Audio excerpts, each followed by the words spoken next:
Welcome to another episode. Mike Jennings is here with you, and Peter Wolf. This time, we're diving straight into the brutal reality of the French Bulldog. You buy a cute little dog from an internet meme, and what ends up under your roof is a wheezing, stubborn alien that can drain your life savings faster than a heavy-duty working breed. This encyclopedia covers the essential facts about the breed, but also the practical reality, true character, demands, and challenges. But the final decision belongs to you. The French Bulldog is everywhere right now. Huge, sweet eyes, oversized bat ears, and that eternal disarming smile. The internet is flooded with idyllic videos portraying these little bruisers as perfect, problem-free, living mascots tailor-made for an apartment. But reality rarely matches a viral TikTok clip. This is arguably one of the most heavily human-modified dog breeds on the planet. And the steep price for that aesthetic is paid by the animals and their entirely oblivious owners.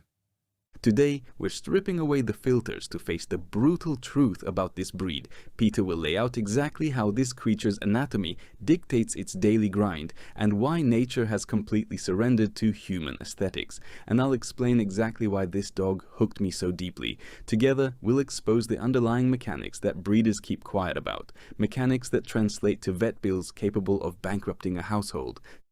Set aside everything you've heard about their gentle couch potato vibe. We're about to see if you possess the sheer grit, mental fortitude, and financial runway to handle this commitment. Let's uncover why this dog becomes the ultimate reward for some and the harshest lesson in humility for others, especially when you're forced into life or death decisions during a mother's labor. The cost of illusions. Michael, you're buying a small dog, but you need the bank account of someone feeding 3 heavy-duty shepherds. If you want a partner for long summer walks, this choice is a brutal wake-up call. When the temperature creeps past 75 degrees, your world shrinks to an air-conditioned room and nervously staring at your dog's chest to make sure he's still breathing. And the summer heat is just the preamble. When winter hits, the day-to-day reality brings a fresh set of extreme hurdles. You are constantly managing his physical deficits 12 months a year. Peter, you're painting a relentlessly dark picture. These are widely considered incredible dogs. People absolutely adore them for their personality. They do, but affection won't pay the vet bills. What you call a sweet personality is frequently just the byproduct of chronic oxygen deprivation.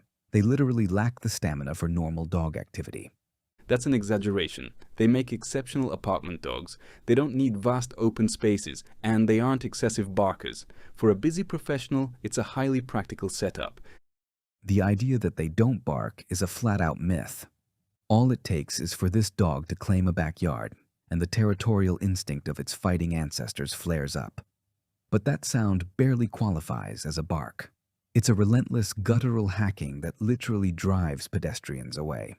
Not out of fear, but out of pure dread that the Frenchie throwing itself at the fence is about to suffocate. Because of their malformed airway anatomy, they quite literally choke themselves into a frenzy. Fair enough, but there are reputable, healthy bloodlines out there. Why default to the worst-case scenario?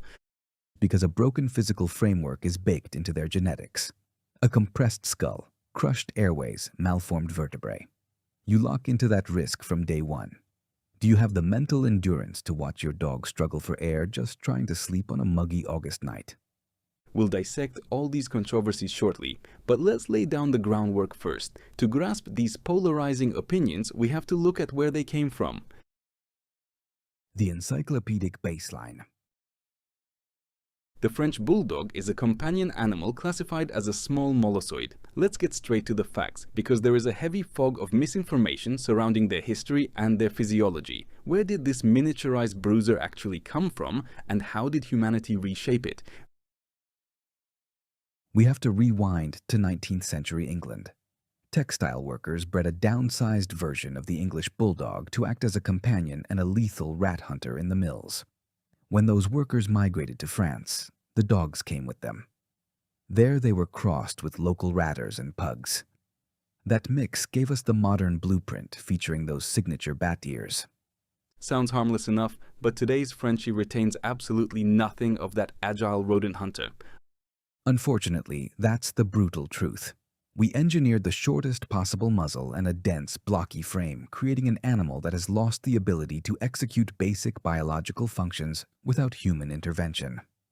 The anatomy is completely unforgiving. Nearly 100% of Frenchie births in professional breeding programs happen via scheduled C-section. The puppies' heads are simply too massive for the mother's pelvic canal. A natural delivery carries a staggering risk of death for both the female and the litter. Are you mentally equipped to deal with a biology this heavily compromised right out of the gate? So we engineered a dog that cannot even be born without a surgeon, and that's just the starting line. Precisely. The next harsh reality is their total lack of basic thermoregulation. Dogs cool themselves primarily by panting, using the surface area of their nose and mouth. In the Frenchie, that surface area has been virtually wiped out. As a result, this dog cannot drop its core temperature efficiently. In hot weather, its existence turns into a desperate struggle to survive. And that physical flaw bleeds directly into its psychology, which becomes glaringly obvious when we look at its behavior. Physical and psychological profile.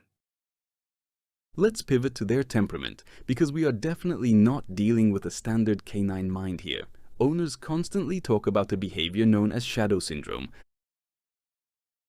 That's a dead-on label. Breeders have hardwired an intense, almost neurotic need for proximity into these dogs. It manifests as a paralyzing dread of isolation. A French Bulldog will track your every single footstep. Forget about walking to the bathroom alone or shutting your office door during a meeting. Detaching this dog from you for just 5 minutes can trigger a panic attack so severe the animal will shriek, claw through the drywall, and in extreme cases literally pass out from the stress spike. Then you have to factor in their legendary stubbornness. They are, at their core, descendants of fighting dogs and terriers. Michael, calling it stubbornness doesn't even scratch the surface. It is weaponized emotional manipulation. If a Frenchie decides mid-walk that he hates your chosen route, or if he just feels a wave of fatigue, he deploys the pancake maneuver. He drops flat onto the pavement and turns into a 30-pound paperweight. You aren't moving him without applying physical force or pulling a high-value food bribe out of your pocket. They will also stage theatrical boycotts. They'll sit facing away from you, deliberately ignoring every word you say until you apologize with an intense petting session. You mentioned that guttural racket out by the fence, but inside the house, just lounging on the sofa, they also produce an endless variety of bizarre noises. Their vocal range needs its own dedicated breakdown. Instead of standard barks, you get a soundscape that sounds straight out of Jurassic Park. It's a mix of vibrating purrs, sharp screeches, exaggerated yawns, and a pitch that sounds exactly like a grown man loudly complaining when he doesn't get his way. Living with this breed means adapting to a persistent background static. But if you assume those are its only quirks, just wait until we dive into the stark reality facing people who actually bring this alien into their homes. Hard questions before choosing the breed. Let's tackle the concerns that keep buyers awake at night scrolling through listings. The biggest question is financial. Is a French Bulldog cheap to keep, given its compact size and small food intake? That is a massive trap. The initial purchase from a reputable breeder runs anywhere from $1,500 to well over $2,000, and handing over that cash is the cheapest milestone of this dog's entire life. Owning a Frenchie is a rolling monthly subscription to your local vet clinic. Diagnostics and managing chronic skin allergies with prescription diets will easily bleed hundreds of dollars every single month. If spinal issues flare up or surgery becomes necessary, those bills skyrocket overnight. Taking on this breed without an emergency fund of several $1,000s is playing Russian roulette. What about the infamous snoring and flatulence? The internet is packed with jokes about Frenchies snoring louder than a grown man. It's rarely a laughing matter for the people actually living with it. Look at the digestive tract. The compressed skull and shortened jaw force these dogs to gulp huge volumes of air while eating and drinking. The fallout is chronic bloating and gas with a genuinely toxic, choking odor that will clear a living room in seconds. The snoring, meanwhile, isn't some charming quirk. It is the audio track of a severe pathology. They suffer from pinched nostrils, an elongated soft palate, and a collapsing larynx. The dog snores because it is locked in a perpetual fight for oxygen, which ruthlessly degrades its heart and vascular system. Does that mean an owner should plan on funding plastic surgery for their dog's face? Is it an absolute guarantee? The vast majority of dogs with this face will eventually need surgical correction just to achieve a basic quality of life and stave off sudden suffocation. The standard laser procedure to widen the nostrils and trim the soft palate runs between $800 and $1,500. Factor in the pre-op blood work, airway scoping, and recovery care, and you easily blow past the $2,000 mark.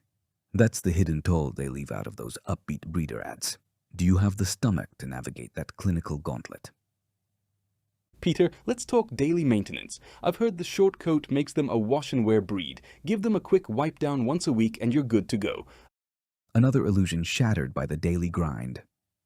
The short coat is a blessing, sure. The actual nightmare is the skin folds on the face and the tail pocket. Those deep crevices around the nose and eyes demand strict daily cleaning to remove trapped discharge, tears, and dirt, followed by meticulous drying. Skip that routine and that dark, humid environment breeds painful chafing and severe yeast infections overnight. The same rule applies to the tail pocket. Dogs with tightly corkscrewed tails have a blind cavity underneath that requires manual wiping. Ignore it, and you get inflammation and rot so severe that surgeons occasionally have to amputate the tail entirely. That is grim. Let's shift to physical activity. Can this dog handle the water? Is it safe to take them out to the lake or the beach? The French Bulldog is biologically engineered to sink. A dense chest, a heavy, oversized head, a skewed center of gravity, and stubby legs with zero leverage guarantee that if this dog drops into deep water, it goes straight to the bottom like a cinder block. It can't even attempt to paddle. If you spend time near lakes or have an unfenced pool, a high-end canine life vest with a heavy-duty back handle and chin float is non-negotiable. A single moment of distraction by the shoreline can trigger a fatal outcome. The dog physically lacks the mechanics to save itself. If the summer heat traps us inside, what's the protocol for winter? At least the short hair means you skip the blow drying after a walk in the snow. That short coat is a massive liability in winter. They lack an undercoat, the dense, insulating fluff that keeps other breeds warm. To make it worse, their underbelly is virtually bald. Because they ride so low to the ground, that bare, sensitive skin hovers just inches above freezing concrete and ice. They lose core heat in a flash. Step outside in January, and within 60 seconds they're shivering violently and screaming to be carried. Then factor in the industrial salt blanketing the sidewalks. Combine that with their genetic baseline for contact allergies, and their paw pads crack and bleed fast. Winter protocol means scrubbing paws after every single trip outside, smearing on barrier waxes and wrestling them into heavy coats they absolutely despise. You want an all-weather companion, but you end up with an animal completely defeated by the climate for months on end. What about leaving them alone? People working standard shifts always ask if a Frenchie can handle an empty house for 8 or 9 hours. Isolation inflicts deep emotional trauma on this breed, which almost universally translates to destructive behavior. Because of that shadow syndrome and neurotic attachment, locking a Frenchie up alone for a full workday accelerates straight into severe separation anxiety. They aren't sleeping peacefully on the rug. They're enduring chronic stress. That stress channels into tearing up door frames, excavating the drywall, or engaging in silent, repetitive self-mutilation, like licking their own paws down to raw flesh. Fixing that requires grueling, systematic desensitization. It means building the dog's confidence from day one, often with a paid behaviorist. Are you prepared to put in that daily grind for months on end? Final question in this segment. Family dynamics. How do they handle kids, and do they fit into chaotic households? Their baseline mental resilience is an asset here, provided the kid learns early on that the dog actually feels pain and has strict physical limits. Frenchies are generally tough and brush off accidental bumps because of their dense muscular build. But their low threshold for emotional overdrive is a massive hazard. During high-octane play with kids, a Frenchie easily redlines. It gets dangerously overstimulated, sprinting erratically, launching itself, and grabbing at pant legs or hands. That surge in heart rate can rapidly trigger a respiratory crisis. Enforcing strict downtime and micromanaging the dog's arousal levels is the absolute bedrock of safety in a family home. This channel exists for people who reject the cheap illusions and demand the raw facts before locking into a 10 to 15-year commitment. If you respect this unvarnished, brutal approach and want to avoid devastating financial and medical mistakes, hit the subscribe button right now. Your engagement pushes this truth to more prospective owners, and a single click helps build a community of grounded, responsible handlers. Brace yourself for this next segment. We're about to shatter whatever lingering preconceptions you have left. We're diving into the behavioral quirks nobody talks about, the kind of quirks that routinely blindside even veteran dog handlers. Surprises and misunderstandings. Most buyers bring a Frenchie home expecting a breathing plush toy that just rotates between an orthopedic bed and the sofa. But young Frenchies, especially under 3 years old, unleash surges of chaotic, unhinged energy that genuinely terrify novice owners. These are the zoomies, sudden, explosive, frenzied zoomies where the dog ricochets around the floor plan at light speed, bouncing off furniture and human shins like a rubber bullet. What makes this fascinating, and what hundreds of owners verify online, is the highly specific trigger. Frenchies experience an absolute euphoric adrenaline dump the second they finish their business outside. They explode out of the bushes, bulldozing everything in their path. It looks hilarious, but it proves the sheer raw intensity of the emotions driving that compact frame. Another behavioral quirk that shatters expectations is their feeding ritual. Many Frenchies develop severe neurotic fixations around their bowls. A bulldog will flat out refuse premium kibble unless you are hovering directly overhead, actively supervising the intake. The internet is full of threads from exhausted owners whose dogs demand to be hand-fed, especially if they had a stressful day or felt slighted. This demand for an emotional support human at mealtime also ties directly back to their physical blueprint. They eat with such frantic desperation that slow feeder bowls are a mandatory piece of gear. Otherwise, the meal comes right back up onto the rug. What about the bizarre tics that look like cute eccentricities, but are actually massive red flags for medical distress? A classic Frenchie behavior is the obsessive, relentless licking of smooth, cold surfaces. Owners report their dogs spending unbroken hours licking the fridge, metal chair legs, floor vents, or the drywall. People assume it's a quirky game. In reality, it's usually a desperate coping mechanism for severe heartburn, acid reflux, or acute esophageal inflammation. Given their physical defects and rampant food allergies, extreme GI agony is a standard feature. What gets views on TikTok actually demands an emergency referral to a veterinary specialist. Their relationship with screens is equally intense. While most working breeds ignore digital displays, Frenchies are hardwired to watch television. They will sit upright on the sofa, mimicking a human posture, and lock onto a movie for half an hour with zero breaks in concentration. But the forums are loaded with warnings about their hair trigger reactivity. The dog can snap from calm observation to blind fury in a microsecond, launching a physical assault on the TV if an animal crosses the screen. Horses trigger them, but so do animated cartoons or just fast-moving actors. The replacement cost for a shattered flat screen is just another hidden expense to budget for. Finally, there is a house training nightmare that drives handlers to the brink. There is a massive subculture of Frenchie owners dealing with what the internet calls edge poopers. Driven by their unique stubbornness and weird spatial preferences, these dogs flat out refuse to do their business anywhere except the most inaccessible, geometrically precise locations. A Frenchie will bypass an acre of manicured grass just to wedge its hindquarters deep into a briar patch, or they'll balance perfectly on the lip of a concrete curb, an entrance threshold, or dead center on an asphalt walkway, completely indifferent to public scrutiny. Cleaning up after that requires serious agility and a thick skin for the judgment of passing neighbors. These traits confirm we are looking at a highly specialized animal that forces you to throw out the standard canine playbook. It's time to drop the anecdotes and answer the final, definitive question. Who actually views this little alien as a reward, and whose life will it ruin? Summary. Everything we've covered drives us to one critical question. If this dog has a compromised anatomy, generates catastrophic vet bills, and requires surgical precision just to clean a skin fold, why are people so intensely obsessed with them? The answer is the incredible payoff you receive when you accept that heavy toll. The French Bulldog is arguably the most potent source of dopamine in the canine world. It's a dense, muscular clown with an intensely human face, and it knows exactly how to manipulate you into a laugh. The way it sprawls out its hind legs, the theatrical expressions it pulls, the clumsy, desperate attempts to charm you. You can walk through the door shattered from an exhausting shift, and this creature deletes the stress on contact. It cures a dark mood faster than therapy. Then there's the sheer addictive devotion, that neurotic shadow syndrome Peter scrutinized. From the right owner's perspective, it's the ultimate validation.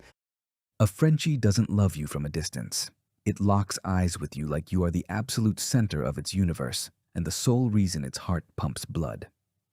That heavy, unbroken eye contact and the way it happily forces its warm, dense body against your ribs on the sofa, it delivers a profound, absolute sense of being loved without a single condition. And let's not forget, it's a compact tank. Unlike fragile toy breeds that feel like glass, a Frenchie is a solid brick of muscle. You can wrestle with it, grab it firmly, and never worry you're going to break it. So who wins with this dog and who fails? The ideal handler is someone seeking a fiercely loyal, deeply affectionate shadow for a low-key lifestyle, but someone who attacks that commitment with cold, mature realism. It's a person who looks at the daily routine of monitoring breathing, disinfecting hidden tail pockets, and shielding the dog from the climate not as a crushing burden, but as a labor of love. If you have the financial armor, the premium insurance policy, and the patience for an animal that demands permanent physical contact, the French Bulldog will deliver a level of devotion unmatched by almost any other breed. But the final call, as it always is in our encyclopedia, rests squarely on your shoulders and your logic. Your experiences in the trenches with this breed provide massive value to our viewers weighing this heavy choice. The comment section is open. Drop your unvarnished reality of managing a Frenchie. If this dose of hard truth and clinical breakdown delivered real clarity, consider supporting the production crew with a virtual coffee on buymecoffee.com. The direct link is in the description. Your backing keeps this channel independent, allowing us to rip down the myths without taking pressure from back alley breeding operations. See you in the next breakdown.